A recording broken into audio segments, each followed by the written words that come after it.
ओम शांति।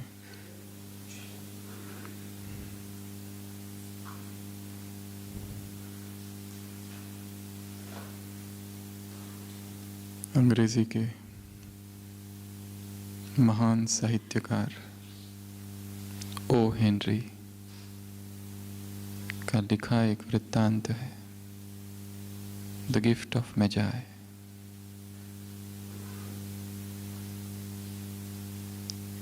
उन्नीस 1905 में लिखी ये कहानी एक युगल है। जिम और डाला, और दोनों को आपस में बहुत स्नेह है। गरीब है। क्रिसमस अभी आने वाला है, बस एक ही दिन बाकी है, और दोनों चाहते हैं कि एक दूसरे को कोई ना कोई सौगात दे, परंतु आर्थिक परिस्थिति गंभीर है। वो जो डाला होती है सोचती है, मैं इसे क्या दूँ, मेरे पास तो कुछ भी नहीं है, पैसे ही नहीं है। और उसके बाल बहुत लंबे होते हैं और बहुत खूबसूरत। तो वो जाती है हेयर ड्रेसर के पास और अपने बालों को बेचती है $20 में, और $21 की उसका जो पति है उसके लिए उसकी जो घड़ी है, उस घड़ी की चेन या कवर जो उस ज़माने में यहाँ कमर में लटकाई जाती थी, तो वो $21 की वो वॉच चेन खरीदती है। और उसका जो पति है वो भी उसके लिए गिफ्ट लेता है। उसके पास भी कुछ नहीं है, तो अपनी घड़ी बेच देता है और अपने पत्नी के बालों के लिए एक बहुत अच्छी कंघी सजावट वाली वो उसके लिए गोल्डन चेन लेती है, और वो उसके लिए एक ऐसी डेकोरेटेड कंघी। और दोनों एक दूसरे के सामने आते हैं क्रिसमस डे में। वो उसे अपना गिफ्ट दिखाती है, वो उसे अपना गिफ्ट दिखाता है। उसने कंघी लाई है पर उसके पास बाल ही नहीं है। वो घड़ी के लिए चेन लाई है पर वो घड़ी उसने बेच दी है। लेखक लिखता है,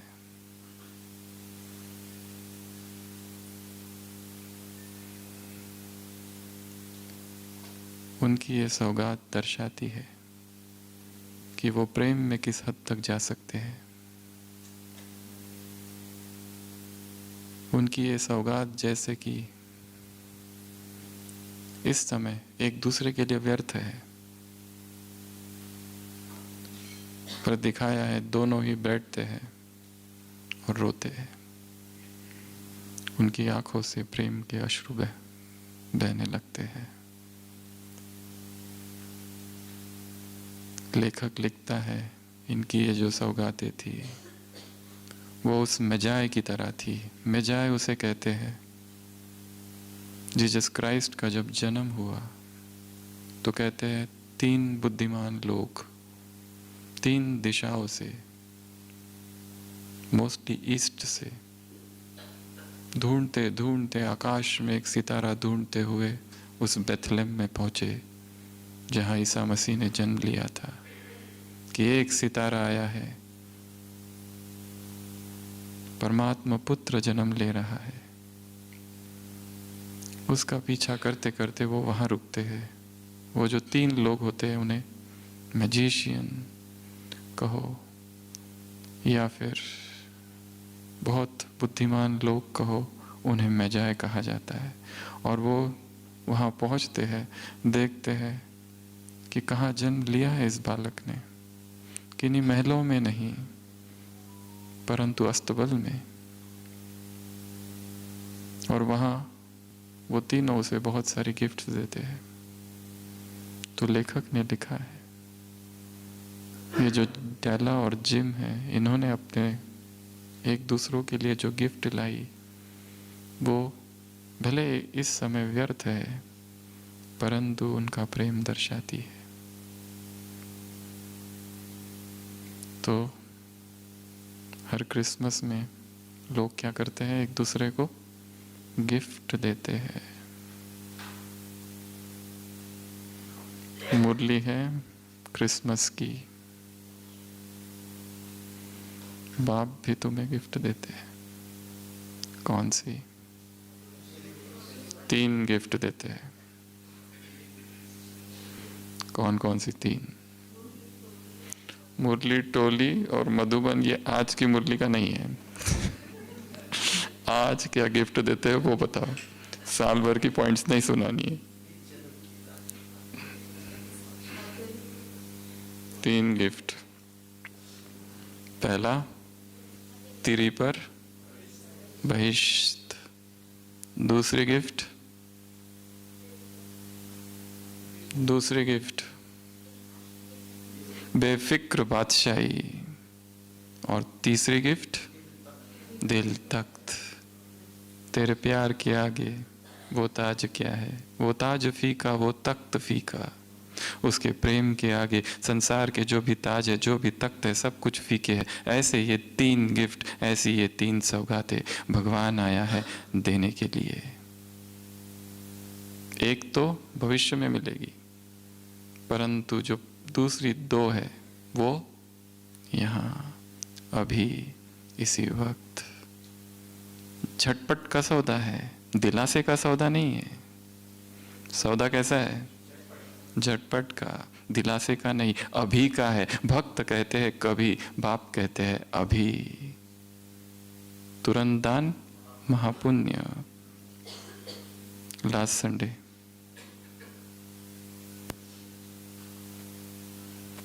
अंतमति सुगति, अभी अभी श्रेष्ठ मत पर चलो तो क्या क्या हो जाएगा, गति मिलेगी, सदगति मिलेगी। और वो तो छोड़ो, संगम युग पर अब भी गति मिलेगी। कौन सी गति मिलेगी? श्रेष्ठ गति अर्थात सफलता। अब त्रिदेव बाप, त्रिदेव रचयिता है। रचयिता को बहुत प्रेम है रचना से। क्या कहता है रचयिता रचना को देखकर? वाह रचना वाह। और रचना क्या कहती है रचयिता को देख के? वाह रचयिता वाह।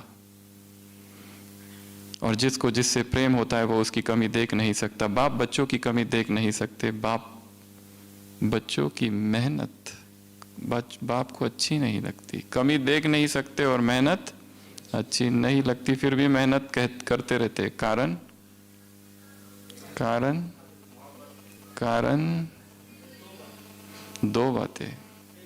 फेल हो जाते हैं माया से, या तो फील। फ्लू की बीमारी के 5 सिम्टम्स है। सबसे पहले शिवरिंग, शेकिंग, ठंड लगती है, वहां शरीर डोलता है या मन डोलता है। सेकंड, बिटर टेस्ट, मुख कड़वा, कड़वी कड़वी बातें बोलते हैं। तीसरा, फीवर, सर्दी गर्मी चढ़ जाती है। इसने ऐसा क्यों कहा, इसने ऐसा क्यों किया, जोश। चौथा लॉस ऑफ एपिटाइट। कोई ज्ञान सुनाए तो बिल्कुल अच्छा नहीं लगता है। और 5वां, वीकनेस, कमजोरी। फेल से मुक्त होना है तो शुद्ध फीलिंग में रहो। मैं कोटों में कोई, मैं श्रेष्ठ आत्मा हूं, विशेष पाठधारी आत्मा हूं, ब्राह्मण आत्मा हूं, हायर कॉन्शियसनेस। तो फील नहीं, फेल नहीं, मेहनत नहीं, मुश्किल नहीं, कमी नहीं। तो आज कौन सा दिन है? बड़ा दिन है। कौन सा दिन है? बड़ा दिन। क्रिसमस क्या वास्तव में बड़ा दिन है? बिग डे है। लॉन्गेस्ट डे नहीं है, बिग डे, बड़ा दिन। भारत में बड़ा दिन माना जाता है। तो कौन से दिन की मुरली है ये? 25 दिसंबर। 25 दिसंबर को क्या होता है? क्रिसमस। और क्रिसमस क्यों मनाई जाती है? जीसस क्राइस्ट का जन्मदिन। परंतु कहीं पर भी बाइबल में 25 दिसंबर का वर्णन नहीं है। ना ये वर्णन है, दिन का वर्णन है, ना तो टाइम का वर्णन है। ये तो बहुत बाद में किसने बनाया पता नहीं, शायद पोप, पादरी, आने वाली बाकी की सभ्यता। और जब भारत में क्रिश्चियनिटी फैली, रोमन फेस्टिवल कहा जाता था उसे, और तब से उसके साथ दूसरा शब्द जुड़ा गया, बड़ा दिन।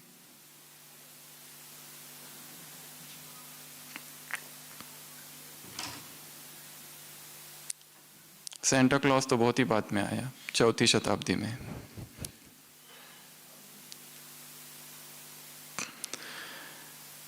तो क्रिसमस का दिन है, तो बाबा क्या कह रहे हैं?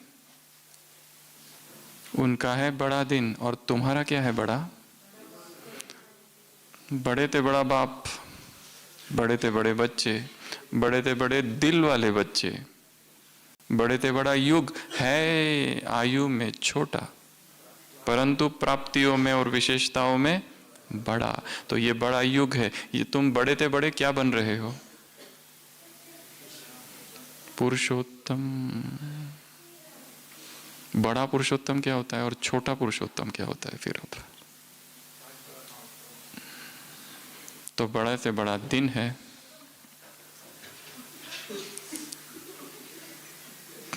एनर्जी ज्यादा है बच्चों में एनर्जी बहुत होती है। तो बड़े ते बड़ा दिन है, बड़े ते बड़ा बाप है, बड़े ते बड़े बच्चे हैं, बड़े ते बड़े दिल वाले बच्चे हैं, बड़े ते बड़ी घड़ी है, बड़ी ते बड़ी। ये युग कैसा है? दिव्य युग है। ये युग कैसा है? अलौकिक युग है। इस आयु छोटी है परंतु इसमें सारी प्राप्तियां बड़ी है, इसमें सारी विशेषताएं बड़ी है। और तुम्हारे लिए हर दिन बड़ा है, हर दिन मौजों का दिन है। तो बाबा ने कंपैरिजन किया है, उधर क्या होता है, यहाँ क्या होता है। वहाँ क्या करते हैं? मनाते हैं। कैसे मनाते हैं? नाचते हैं और गाते हैं। तुम भी नाचते हो और तुम भी गाते हो। तुम्हारा कौन सा गीत है जो ब्रह्मा का गीत था? कौन सा? पाना था सो पा लिया। तो तुम भी गाते हो, तुम भी नाचते हो। उनका नाचना और गाना एक रात।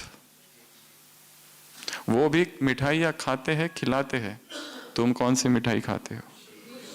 खुशी की मिठाई खाते हो, अतीन्द्रिय सुख की मिठाई खाते हो। कब? अमृत वेला। वो लोग कार्ड्स देते हैं, वो भी कब तक चलेंगे? तुम्हें बाप मुबारक देते हैं और बाप की मुबारक ही तुम्हारे लिए वरदान है। मोहब्बत की मुबारक याद प्यार में है। बाप क्या देते हैं तुम्हें? ऐसे मोहब्बत की मुबारक बच्चों को। तो तुम्हारी मुबारक अविनाशी है, तुम्हारी मुबारक अविनाशी बाप दे रहे, और तुम्हारी मुबारक तुम्हारे लिए क्या बन जाती है? वरदान बन जाती है।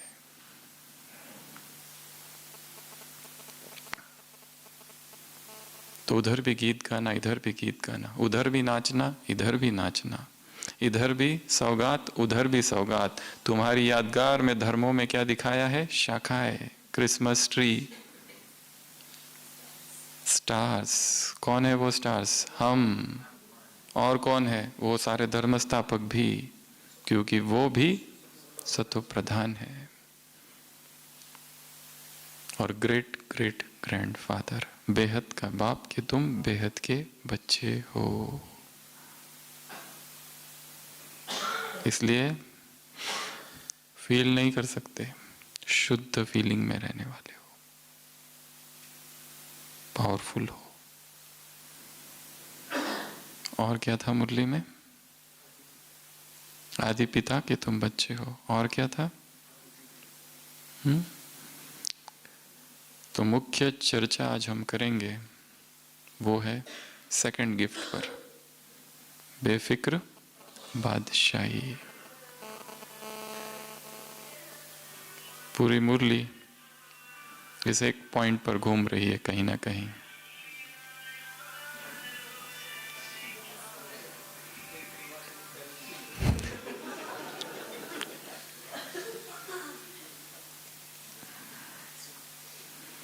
बेफिक्र अर्थात कोई फिक्र नहीं, बेफिक्र अर्थात निश्चिंत, बेफिक्र अर्थात कोई चिंता नहीं, कोई वरी नहीं। एक यहूदी स्टोरी है, ज्यूइश स्टोरी, जिसमें एक यहूदी फकीर है बालशेम नाम का। उसे रबाय कहा जाता है यहूदी भाषा में। जो गुरु होते हैं उन्हें रबाय कहा जाता है। जब भी गांव में संकट आता है, कोई महामारी फैलती है, कोई प्राकृतिक आपदा होती है, सारे गांव वाले उस फकीर के पास जाते हैं, कहते हैं कुछ करो, आप भगवान के निकट हो, आप उसके चुने हुए हो, आप भगवान से बातें करते हो, हमारे संकट दूर करो। वो यहूदी फकीर बालशेम जंगल में जाता है, एक विशिष्ट स्थान पर बैठता है, झाड़ के पास यज्ञ करता है, कुछ आहुतियां डालता है, फिर प्रार्थना करता है, और हर बार गांव पर जो संकट आया हुआ है वो चला जाता है। ये पहला रबाय था। इस रबाय की मृत्यु हो जाती है, उसकी जगह पर दूसरा रबाय आता है। फिर गांव पर कोई मुसीबत आती है, सारे गांववासी उस रबाय के पास जाते हैं, कहते हैं कुछ करो, आपके पहले जो गुरु थे वो तो हमेशा कुछ करते थे। वो कहता है ठीक है, वो भी जंगल जाता है, परंतु उसे ये पता नहीं वो स्थान कौन सा है जहां पर मेरे गुरु उस स्थान पर बैठकर प्रार्थना करते थे। बाकी तो सब मैं कर लूंगा, पर स्थान का मुझे पता नहीं है। वो जाता है, कोई भी एक स्थान ले लेता है, वहां पर यज्ञ करता है, प्रार्थना करता है, प्रभु मुझे वो स्थान पता नहीं, पर तुझे तो पता है ना। गांव वालों पर आए हुए संकट को दूर कर, और संकट दूर हो जाता है। इस रबाय की भी मृत्यु हो जाती है। तीसरा रबाय आता है, फिर संकट आता है गांव वाले के पास, सब गांव वाले उनके पास जाते हैं, कहते हैं कुछ करो। वो कहते हैं मुझे ना तो जंगल में उस स्थान का पता है, ना ही यज्ञ कैसे करना उसकी विधि मुझे पता है, पर प्रार्थना मैं कर सकता हूं। तो हो जाता है जंगल में कहीं पर भी बैठकर प्रार्थना करता है, हे प्रभु, हे ईश्वर, संकट दूर करो, और संकट दूर हो जाता है। उसकी भी मृत्यु हो जाती है। चौथा रबाय आता है, वो अपनी आराम कुर्सी पर बैठे हुए झूला झूल रहा है। गांव पे फिर संकट आता है, गांव वाले फिर आते हैं, कहते हैं कुछ करो, आपके पहले वाले जितने थे वो हमेशा करते थे। वो कहता है ना तो मुझे जंगल का पता है, ना वो जगह पता है, ना मैं प्रार्थना जानता हूं, ना मैं यज्ञ जानता हूं, मैं क्या करूं। मैं हाँ इतना कर सकता हूं, ईश्वर से प्रार्थना करके अभी तक जितने रबाए उनकी कहानियां उसे सुना सकता हूं, और भगवान को कहानियां बहुत पसंद है। शायद हो सकता है कि वो कहानियां सुनकर ही संकट को दूर कर दे। और वो अत्यंत भोले भाव से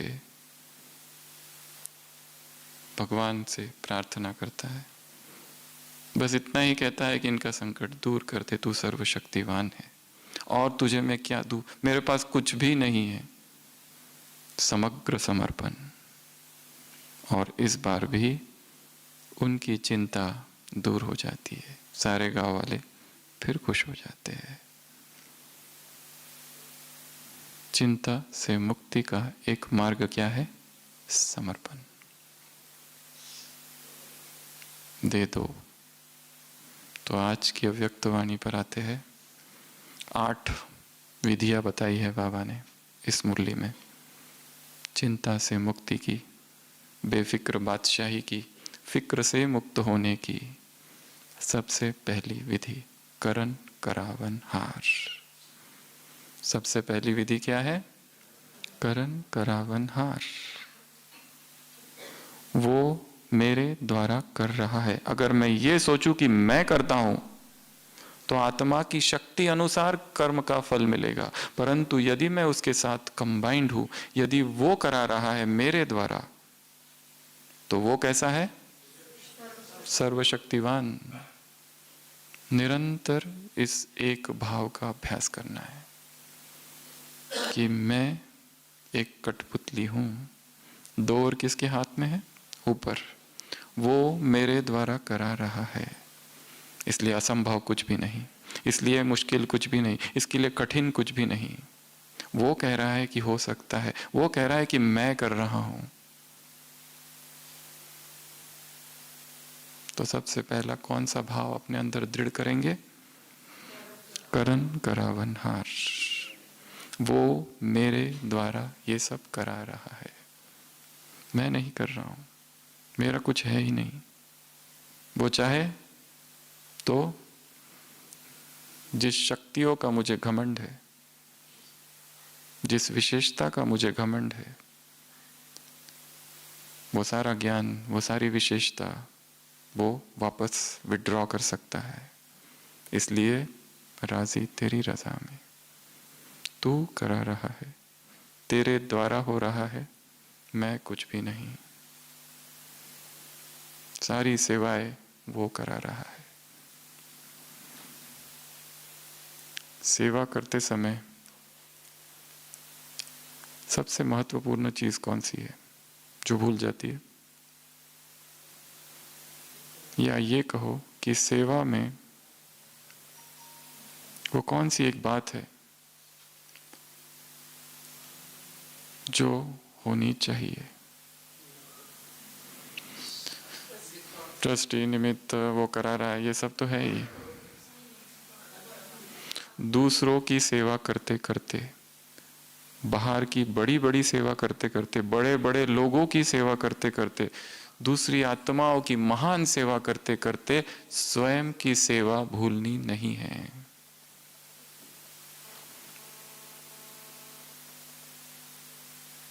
अगर खुद की सेवा भूल जाती है तो फिर दूसरों की जो सेवा की जा रही है वो भी वास्तव में सेवा नहीं है। नए नए सेवाधारी आए हैं, उनसे कोई भूल हो जाए और हमने उनको डांट दिया, पूरे हॉल में कैसे प्रकंपन फैला दिए क्रोध के। वो तो अबोध है, वो तो शिशु है, वो तो नन्हे है, इसलिए तो मधुबन आए हैं, इसलिए तो सेवा में आए हैं, अभी पक्के नहीं हुए, अभी परिपक्व नहीं हुए, उनसे गलती हो गई। कोई माता है चप्पल पहन के ही सीधा शांति स्तंभ में, और हमने सोचा हम उसको श्रीमत सिखाएंगे। दूसरों को गलती करते हुए देख हमारे अंदर क्या जागृत हो? करुणा, ब्रह्म विहार।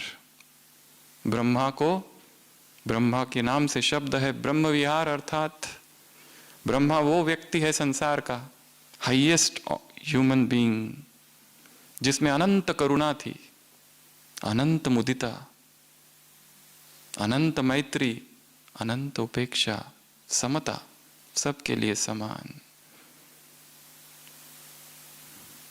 तो सेवाओं में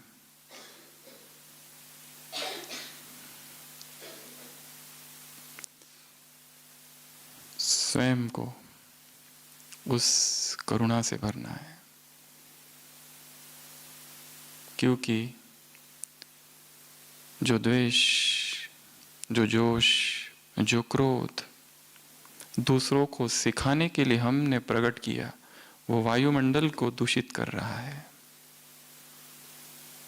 इसलिए दूसरों को गलती करते हुए देख, ऐसा नहीं कि अनुशासन ना हो, परंतु प्रेम युक्त अनुशासन हो।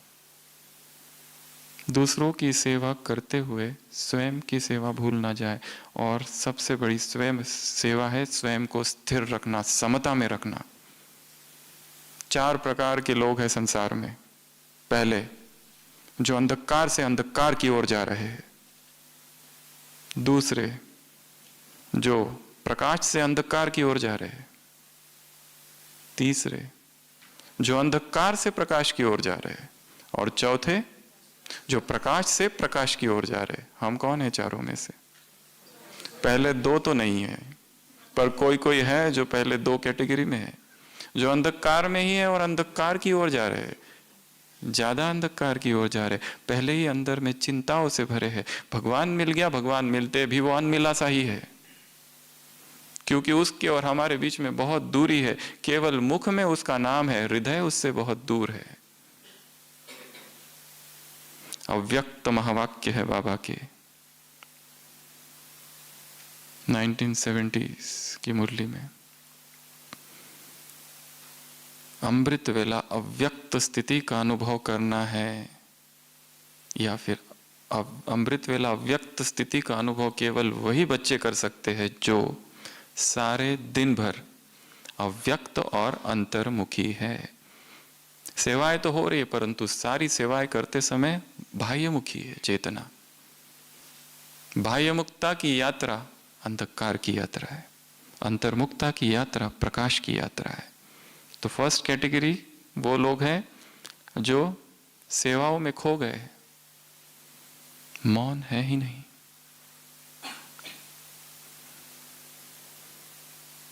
उसमें नहीं जाना है, चिंताएं है, दुख है, पीड़ा है, दर्द है, वेदना है,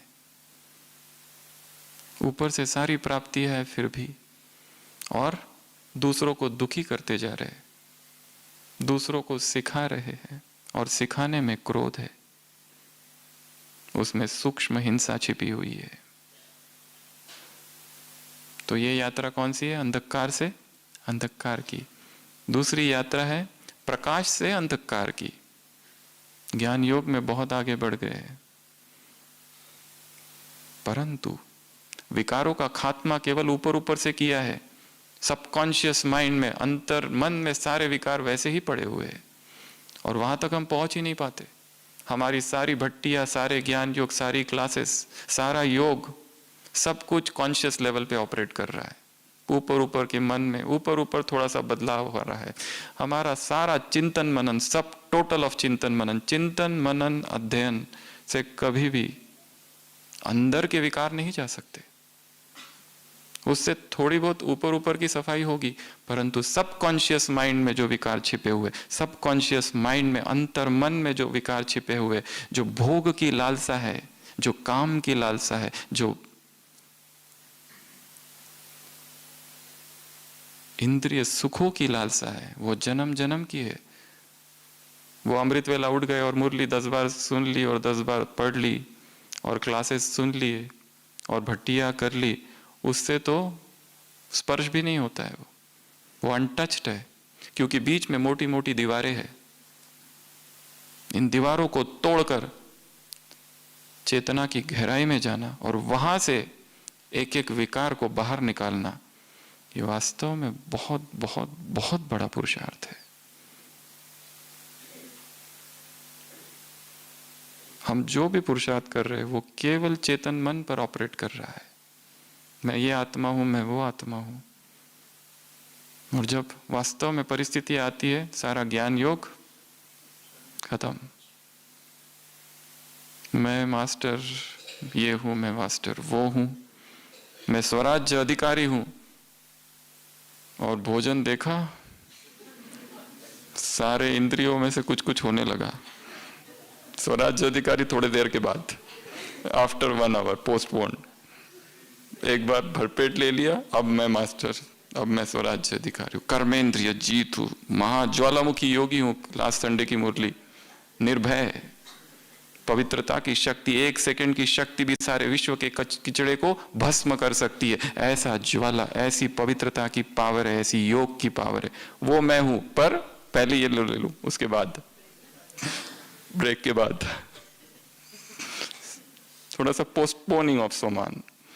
कहीं जा तो नहीं रहा है ना भाग के। फिर विकार इतने आसान नहीं है, क्योंकि सारे विकार अंतर मन में छिपे हुए हैं।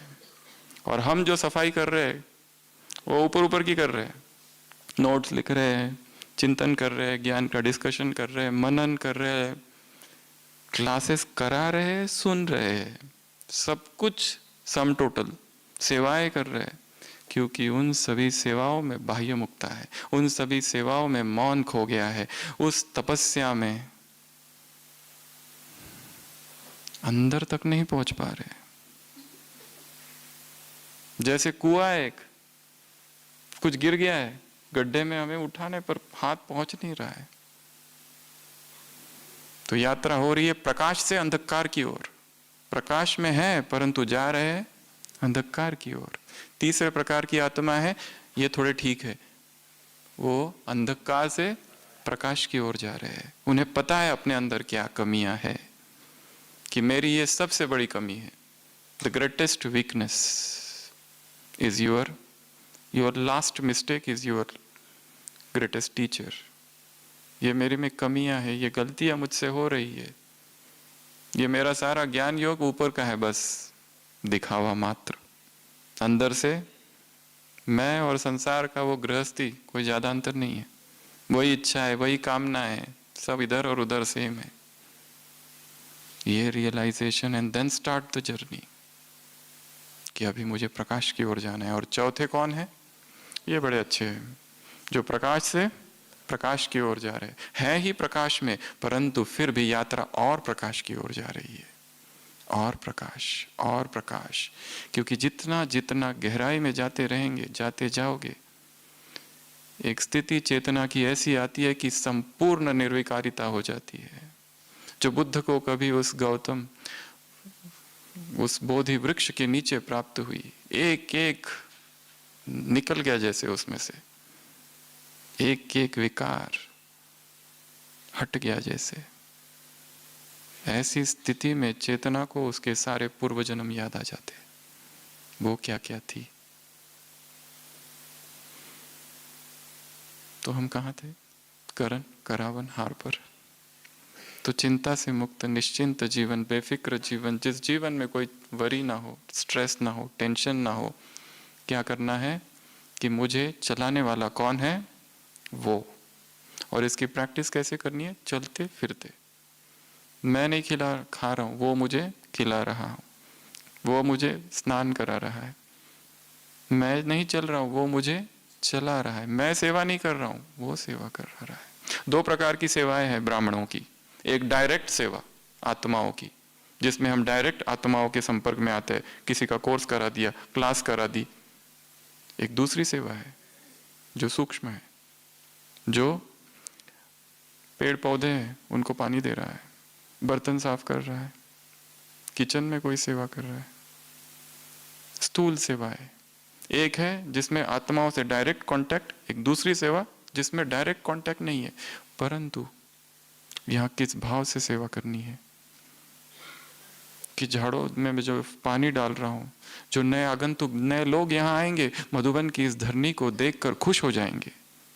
साफ सफाई की सेवा कर रहा हूँ, यहाँ जो नए लोग आएंगे, जो नए ब्राह्मण आएंगे, जो घूमने फिरने वाले आएंगे, यहाँ की सफाई देखकर उनके अंदर कैसे भाव प्रकट होंगे, उस भाव से सेवा करनी। रोटी बना रहे हैं परंतु किस भाव से? जो जो जो इसको खाएगा उसका हृदय शुद्ध हो जाएगा, इस भाव से। स्थूल सेवा कर रहे हैं, ऑफिस में बैठे हुए कुछ लिखने की सेवा कर रहे, कुछ टाइप करने की सेवा कर रहे, परंतु इस फीलिंग से, इस भाव से कि मेरा लिखा हुआ एक एक शब्द आत्म क्रांति लाएगा, आत्म जागृति लाएगा। सोई हुई आत्माएं संसार में बहुत दुखी है, लोग इतने दुखी है, इतने दुखी है, क्या बताएं। घर घर में दुख के सिवा कुछ भी नहीं है, चिंताएं है। ऐसी आत्माएं, ऐसी तड़पती बिलकती आत्माएं, ऐसी दुखी आत्माएं एक पल के लिए मधुबन के इस द्वार में प्रवेश करे और देखे यहाँ की कोई एक बात, और उनके हृदय में कैसे भाव जागृत हो जाए। ये सेवा, छोटे से छोटा कर्म। आज ही कहा है ना बाबा ने, कर्म साधारण परंतु स्मृति अलौकिक महान। उस स्मृति के साथ तो सबसे पहली विधि वो करा रहा है, मैं कुछ नहीं कर रहा हूं, मेरे द्वारा ये सेवा हो रही है। दूसरा निश्चय, चिंता से मुक्ति का दूसरा मार्ग निश्चय। श्रेष्ठ कर्म हुआ ही पड़ा है, ये निश्चय, फेथ, कि जो कुछ होगा अच्छा ही होगा और सफलता मेरी होनी ही है। मेरी नहीं होगी तो किसकी होगी? हम चुनी हुई आत्मा है। इस मुरली की सबसे लास्ट लाइन क्या है? मुझे बाप ने अपना बना लिया, बस इसी खुशी में रहो। मुरली की लास्ट लाइन क्या है? बाप ने मुझे अपना बना लिया है, इस खुशी में रहो। तो निश्चय, और निश्चय के पेपर आएंगे, बहुत सारे पेपर आएंगे जो निश्चय को हिलाएंगे, डावाडोल करेंगे। और वही समय होगा कि हमें आगे बढ़ते रहना है, झुकना नहीं बस। ये मार्ग बहुत बहुत बहुत कठिन है, परंतु यदि भगवान साथ है तो सब सहज है। परंतु उससे मनसा में दूरी जब हो जाती है तो फिर कठिन ही कठिन है, नहीं तो बहुत मुश्किल। ब्रह्मा बाबा से कभी किसी ने पूछा था, आपका ये यज्ञ कैसे चलता है, पैसे कहाँ से आते हैं? पैसे आते कहाँ से? बाबा ने कहा था हमारे पास कुआं है एक। लोगों ने कहा कौन सा कुआं? बाबा ने कहा कुआं है जिसमें सोने, हीरे, जवाहरात, चांदी सब कुछ है। सबने पूछा ये कुआं है कहाँ? बाबा ने कहा जब भी चाहिए, जो भी कोई संकट आता है, कुछ भी होता है, कुएं से पैसे निकाल लेते हैं हम लोग। बाबा वो कुआं कहाँ है? बाबा ने कहा शिव बाबा ही वो कुआं है, और क्या। तो जब भी कुछ चाहिए तो कुएं में हाथ डालो और निकाल लेना। निश्चय। तीसरा खेल। तीसरा क्या? सेवा किस लिए दी गई है? खेल है, तुमको बिजी रखने के लिए दिया गया। ये खेल चल रहा है ताकि तुम्हें अधिकार मिले तुम्हारी सेवाओं के कारण।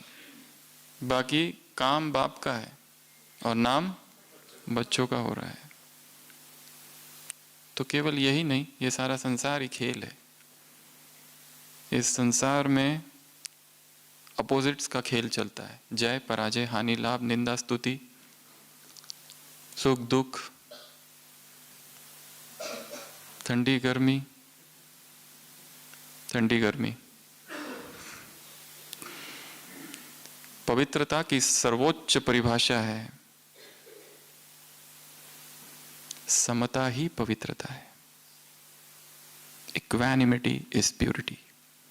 जो स्थिर रहे, सबको अनित्य माने। स्तुति हो रही है, ये भी अनित्य है। निंदा हो रही है, ये भी बीत जाएगा। मान हो मिल रहा है, अपमान हो रहा है। अभी अभी बहुत फायदा हुआ, फिर नुकसान भी होगा। अभी अभी स्थिति बहुत अच्छी है, वो भी अनित्य है, अभी फिर नीचे चली जाएगी। पर जो नीचे जाएगी वो भी रुकने वाली नहीं है, वो भी मरण धर्मा है। जो निरंतर इस बात का अभ्यास करते रहता है, निरंतर जो कुछ हो रहा है अनसर्टन। भोक्ता भाव से भोजन स्वीकार नहीं करेंगे, भोक्ता भाव से संसार में विचरण नहीं करेंगे, भोक्ता भाव से सारी चीजें नहीं करेंगे, दृष्टा भाव से करेंगे, साक्षी भाव से करेंगे, समता भाव से करेंगे। बस ये तीन शब्द याद रखना है, दृष्टा, समता, साक्षी। समता ही पवित्रता है। जो जितना समता में स्थित है, स्थिर है, समता अर्थात समान है, हर चीजों में इक्वानिमस माइंड, इक्विपॉइज, वही प्यूरिटी है। खाली मैं प्योर आत्मा हूं, मैं परम पवित्र आत्मा हूं होने से पवित्र नहीं होंगे। हर परिस्थिति में अच्छी बुरी, पॉजिटिव निगेटिव, दोनों में से डिटैच्ड। ये आया है, ये भी नहीं रहेगा, वो आया है, वो भी नहीं रहेगा। बार बार मन को, क्योंकि मन का स्वभाव है चिपकने का। जो अच्छा लगता है उससे चिपकता है, जो अच्छा नहीं लगता है उससे द्वेष करता है। बस यही स्वभाव है। यही दो ही विकार है वास्तव में, राग और द्वेष। दूसरे और कोई विकार ही नहीं। मन को राग द्वेष से मुक्त रखना। जो अच्छा लग रहा है उससे राग, ठंडी बहुत ज्यादा है, बहुत ज्यादा ठंडी है, द्वेष हो गया। फिर गर्मी, अरे बहुत ज्यादा गर्मी है, वहां द्वेष हो गया। हाँ अभी मौसम अच्छा है, ये राग है। मन डोलते रहता है, ना राग ना द्वेष। काम बस इन ही दो विकारों पर करना है, कहीं पर भी राग ना हो, कहीं पर भी द्वेष ना हो। जब भी राग उत्पन्न हो, मन में संकल्प करो ये बीत जाएगा, ये खत्म हो जाएगा, ये नश्वर है, ये भंगुर है, ये क्षण भंगुर है, मरण धर्मा है, ट्रांजिटरी है, द लॉ ऑफ इम्परमानेंस। इस संसार की सभी चीजें नश्वर है, कुछ भी यहां वैसा नहीं है जो है, टिकेगा कुछ भी नहीं। आज बहुत फायदा हुआ, कल नुकसान होगा। आज स्थिति बहुत अच्छी है, शाम तक देखना क्या होता है। वो अच्छी स्थिति भी, बहुत ऊंची स्थिति, वो भी, उससे भी राग नहीं, उससे भी राग नहीं, पॉजिटिव से भी राग नहीं, निगेटिव से भी राग नहीं। राग और द्वेष जहां आ जाएगा वहां दुख होगा। जितना गहरा राग उतना गहरा द्वेष, उतना जितना गहरा द्वेष उतना गहरा क्लेश। क्लेश अर्थात दुख। जहां पर भी राग उत्पन्न किया, ये लैपटॉप बहुत अच्छा है, अगला क्षण दुख का होगा। ये लैपटॉप बिल्कुल अच्छा नहीं है, अगला क्षण दुख का होगा। जहां राग होगा और जहां द्वेष होगा, एक तरफ अटैचमेंट और दूसरी तरफ रिपल्शन, ये दोनों ही अंततोगत्वा दुख की तरफ ले जाएंगे। और इस संसार में दुख तो दुख है ही, जो सुख है वो भी दुख ही है। सुख को भी दुख ही देखना, समता ही पवित्रता है। Purity is equanimity, equanimity is purity. एक सम। तो इस संसार को कैसे देखना है? खेल चल रहा है, सेवाओं का भी खेल चल रहा है। क्या उसे हमारी सेवाओं की जरूरत है? वो चाहे तो कुछ भी कर सकता है, वो सावल शाह है, वो, उसे कुछ भी नहीं चाहिए। परंतु परमात्मा तालाब गरीबों की पाई पाई से भरेगा। वो हम अपना भाग्य बना रहे हैं यहां सेवा करके। इसलिए सेवाओं का बड़ा महत्व है, स्थूल सेवा का भी और धन की सेवा का भी। बाकी सब करते, धन का जब प्रश्न आता है तो लोग कैलकुलेशन करने लगते हैं। मधुबन में 5 दिन रहे, कितना दूं अभी, उस हिसाब से देंगे ना।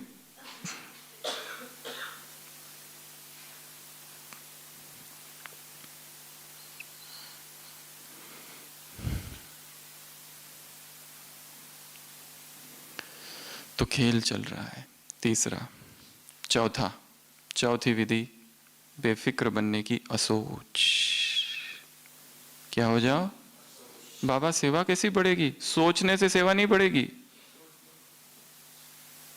प्रिंसिपल ही उल्टा बताया पूरा, और वही सही है। जितना ज्यादा सोचोगे, बुद्धि और मन बिजी रहेगा। बुद्धि और मन को फ्री कर दो तो बाप की टचिंग और बाप की शक्ति मदद के रूप में अनुभव होगी। समर्पण कर दो। सब कुछ तुम ही करोगे क्या? मैं ये करूंगा, मैं वो करूंगा, मैं ऐसा करूंगा, मैं वैसा करूंगा। और आज तक जो कुछ सोचा कुछ हुआ क्या? Man proposes, God disposes. हुआ कुछ और ही, जो मंजूर है खुदा है। इसलिए मैं ऐसा करूंगा, मैं वैसा करूंगा, ये भी राग है एक रीति से। इसमें भी राग है, और जहां भी राग है, जहां भी अटैचमेंट है, वहां दुख होगा ही। मार्ग ऐसे चलना है कि बस ये मार्ग वहां तक पहुंचता है, चलते जाओ। कठिन है, परंतु सही दिशा में चलते जाओगे तो पहुंच जाओगे।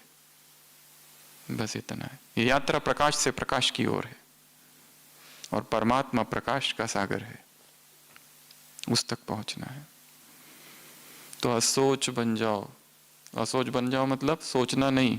अब ये कैसे करें? No mind stage, मनोनाश।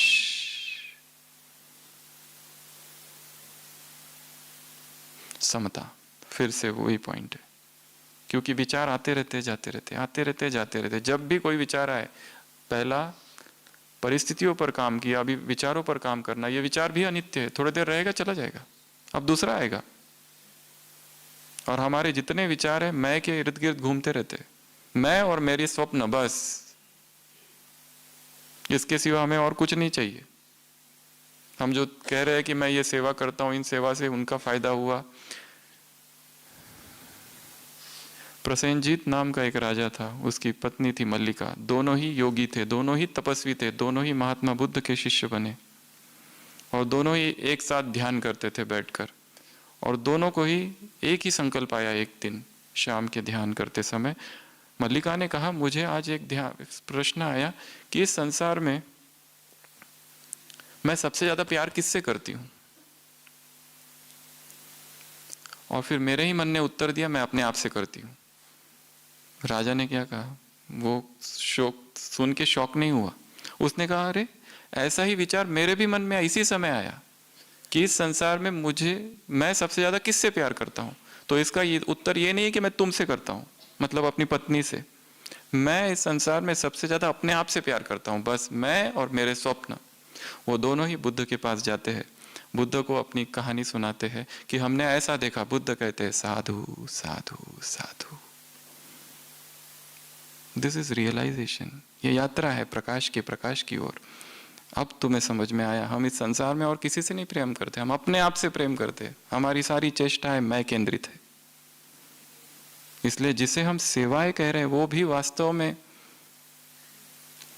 मैं का ही विस्तार या सजावट है, मैं की सजावट।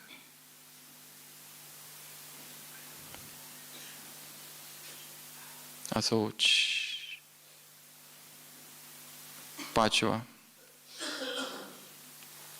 शुभ चिंतन जहां होगा वहां पर चिंता नहीं होगी। तो क्या करना है? शुभ चिंतन। शुभ चिंतन की पॉइंट्स निकालनी है रोज मुरली से। शुभ चिंतन, श्रेष्ठ चिंतन, हायर कॉन्शियसनेस का चिंतन। एक ही पॉइंट लो और बस उसके चिंतन में मन को बिजी कर दो। एक होता है योग के लिए बैठना, एक होता है चिंतन के लिए बैठ के चिंतन करना। एक चिंतन है चलते फिरते प्रकृति की सानिध्य में, दूसरा चिंतन है एक जगह बैठ जाओ, अभी हिलना ही नहीं, आंखें बंद, एक टॉपिक दे दो स्वयं को। सारा विश्व, सारी सृष्टि, सारी प्रकृति इस अंदर, इस देह में समाई हुई है। सब कुछ इधर ही है, यहीं पर, इसी मन में सब कुछ है, इसी आत्मा में सब कुछ है। वो सारी ड्रिल्स भी हमारी बहुत बेसिक्स है कि मैं आत्मा हूँ, मैं परम धाम में जा रही हूँ, मैं सूक्ष्म वतन में जा रही हूँ। एक समय आएगा ना तो ये सोचने की जरूरत मैं आत्मा हूँ, ना तो सूक्ष्म वतन वहां है, वहीं सब कुछ है। आत्मा भी वही और परमात्मा भी वही, सूक्ष्म वतन भी यही इमर्ज। वो जो ड्रिल है, मैं ऊपर जा रही हूँ, फिर वो से छोड़ा और फिर उधर जा रही हूँ, फिर इधर जा रही हूँ, फिर इधर, फिर उधर।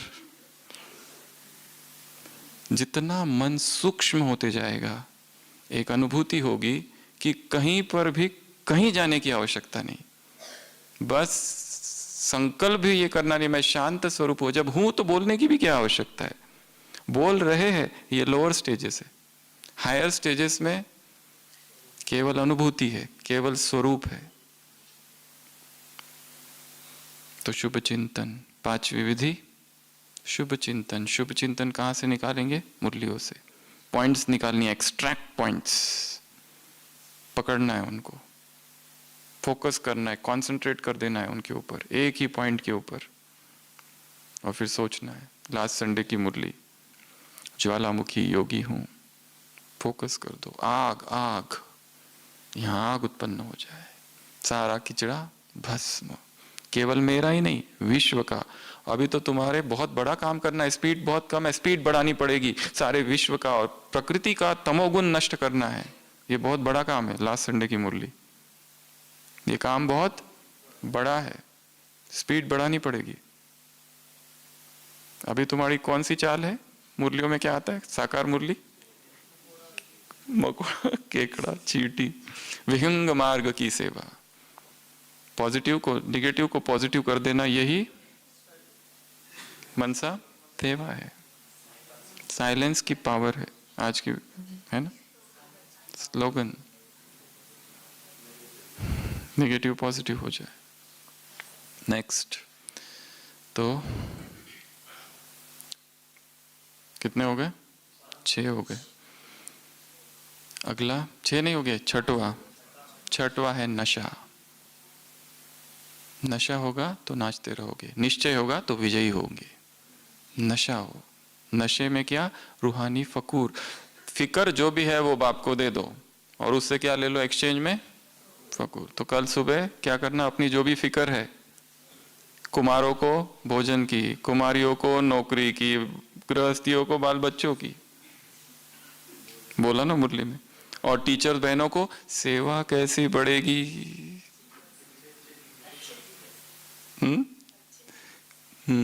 तो क्या कर दो? फिकर को ले लो और उधर से फकूर, नशा, रुहाब ले लो। इससे चिंता से मुक्त होंगे। अगला, अमृत वेला दिल खुश मिठाई खाओ, दूसरों को भी खिलाओ। दिल खुश मिठाई अर्थात अतीन्द्रिय सुख का अनुभव, अर्थात शरीर है ही नहीं, देहभान की विस्मृति, देह की ही विस्मृति। कहाँ बैठे हैं, पैर किधर है, हाथ किधर है, ऐसी विस्मृति।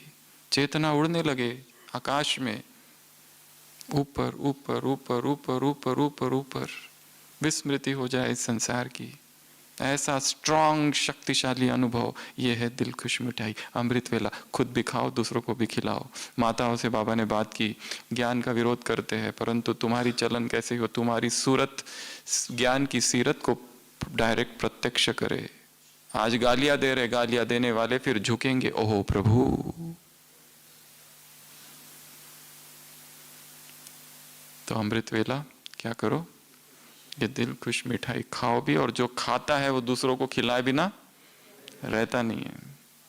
खुद भी खाओ, दूसरों को भी खिलाओ। खुश नुमा चेहरा, अशांत चेहरा, घबराया हुआ चेहरा पसंद नहीं आता है। तो तुम्हारा चेहरा ही क्या करे? सेवा करे। परंतु इसका मतलब ये नहीं हा हा हा हा हा करते रहो। तुम्हारी खुशी आंतरिक है, तुमने कुछ पा लिया है, उनको लगे कि ये कुछ है, ये कुछ इन्होंने कुछ, इनको कुछ मिला है, ऐसा लगे। अल्लाह लोग, ये अलग लोग है, ये नॉर्मल, मतलब वैसे नहीं है जैसे संसार के लोग होते। कुछ तो इनमें अलग है, पर अभिमान से कहते नहीं है, परंतु उनको पता है इनमें अलग है। तो ये एक पॉइंट। और लास्ट पॉइंट, 8वां, अलौकिक स्मृति। कौन सी स्मृति? 3 प्रकार, 3 बातें उसमें बताई। एक तो ये हीरे तुल्य जीवन है, वो सब तो है ही। सबसे पहली स्मृति, एक बाप दूसरा ना कोई। स्मृति शक्तिशाली होगी तो स्थिति शक्तिशाली होगी। दूसरी स्मृति, मेरे को तेरा। और तीसरी स्मृति, मेरा बाबा। जब भी मेरा कहो तो बाबा जोड़ दो। तो ये 3 स्मृतियां हैं, अलौकिक स्मृतियां, श्रेष्ठ स्मृति। छोटे से छोटा कर्म हो परंतु स्मृति बहुत महान हो। मैं कहाँ हूं? विश्व के केंद्र में हूं, मधुबन में हूं।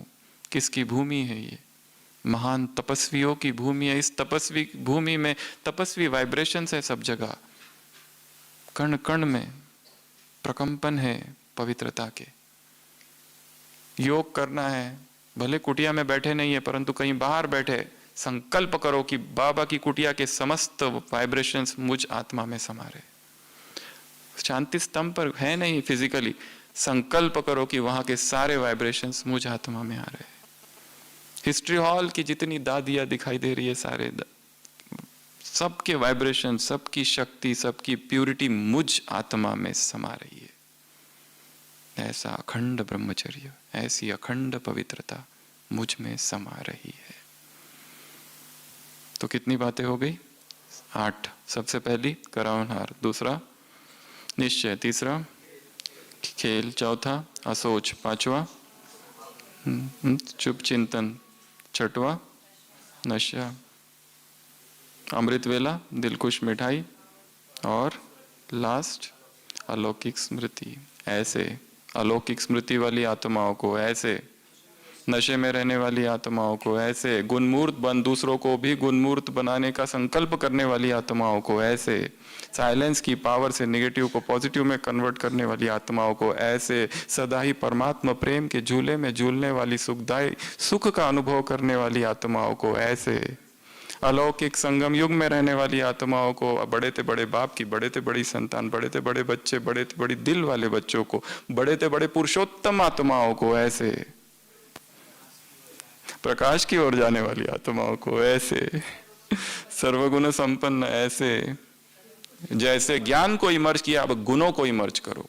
ऐसी आत्माओं को, ऐसे दिलखुश मिठाई खाने और खिलाने वाली आत्माओं को, ऐसे नाचने वाले, गाने वाली, झूमने वाली, उड़ने वाली, नशे में रहने वाली आत्माओं को, ऐसे असोच आत्माओं को, ऐसे ऐसे सदा हर्षित भव का वरदान बाप से लेने वाली आत्माओं को, ऐसे ही जो साकारी और आकारी आत्माओं को, ऐसे मेरा बाबा तेरा बाबा मेरा बाबा तेरा बाबा सबका बाबा तब तक नहीं रुकूंगा जब तक एक एक छाती में प्रभु प्रेम का ध्वज न गाड़ दूं।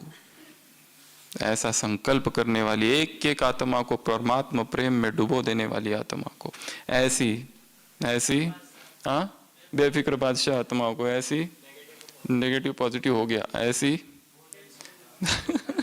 ऐसी भगवान के दिल तख्त पर बैठने वाली आत्माओं को, ऐसे तीरी में बहिष्ठ रूपी सौगात, बड़े से बड़े सौगात लेने वाली आत्माओं को, उधर का राजा तुमको, फॉरेन का राजा रानी सख्त देगा, तुम लोगे नहीं लोगे।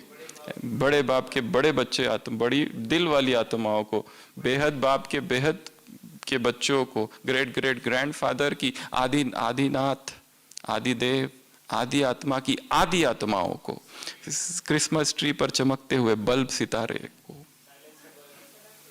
सदा खुशमिश आजाद माओ को, बाप दादा का याद प्यार, गुड नाइट और नमस्ते। हम रूहानी बच्चों की रूहानी बाप दादा को याद प्यार, गुड नाइट और नमस्ते।